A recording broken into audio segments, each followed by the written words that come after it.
Waking up to another night in the city.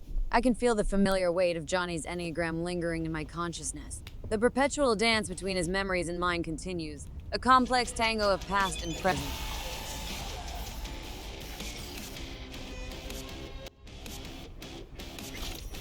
Reed and his sudden interest in a chat.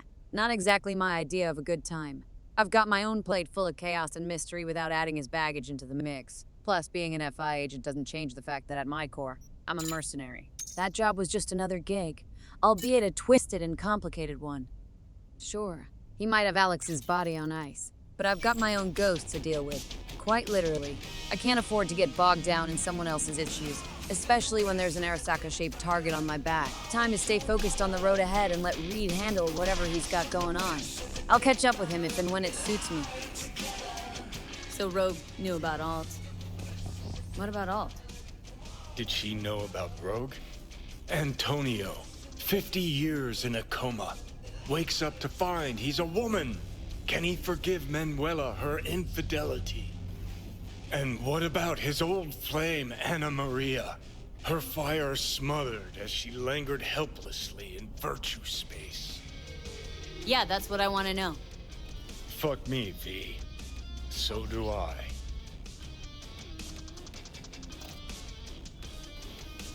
You knew Rogue was running for the corpse. But how?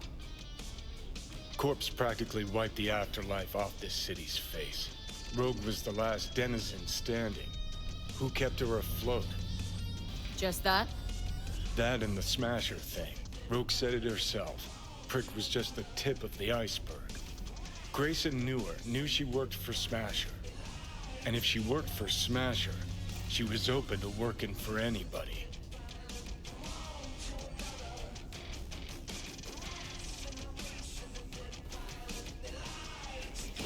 Have a nice night, V.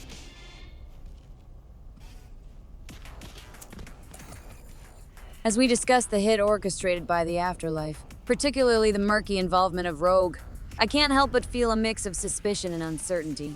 The city's power dynamics are ever shifting, and Rogue's ability to rise from the ashes of corporate destruction raises questions. Johnny's skepticism about her loyalties strikes a chord. In Night City, trust is a rare commodity, and everyone seems to have their agenda. The shadows hold secrets, and navigating the intricate web of alliances and betrayals is as treacherous as Drizzt themselves. Rogue's connection with Smasher adds another layer of ambiguity, the kind that makes you question every move, every connection. Yet, in the city of perpetual twilight, I know one thing for certain. I can't afford to be naive or complacent. The Afterlife might be a hub of mercenary activity, but it's also a den of intrigue and shifting allegiances. I'll tread carefully, watching for signs and playing my cards with a careful hand. In Night City, trust is earned, not given freely. Trust. Trust between neighbors, citizens, because that's what's stopping us from being allies. In the very first stages of food production, and bring you bottom meal quality that even Mother Nature can ignore. Try out our freshly developed new tastes and let your tongue.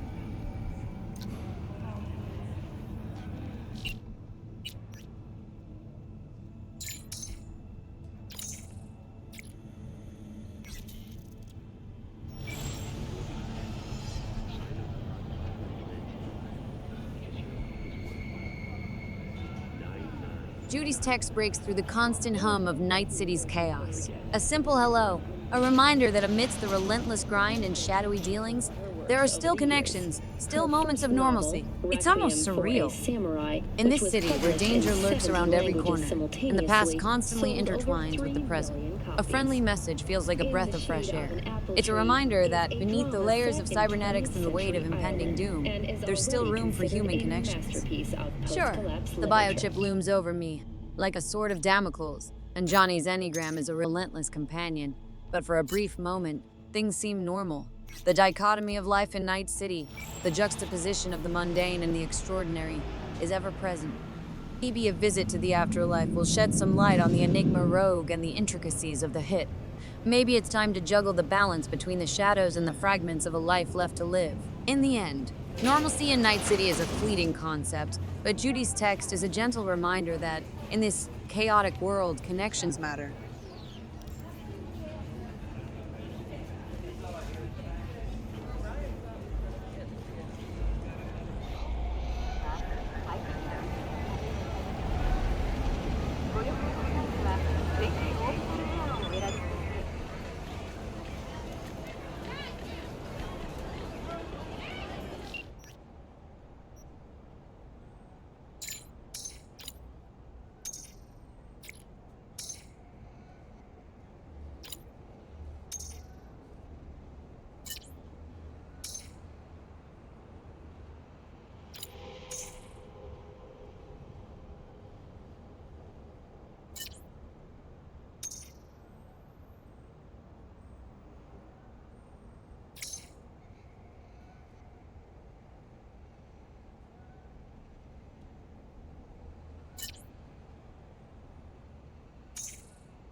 Well, just when you thought the night couldn't get any crazier, here comes an ambush. Compliments of Arasaka. Bullet hole in the windshield and all. They're not exactly sending a friendly greeting card. The afterlife in Night City never disappoints, does it? Could be a retaliation for the biochip heist.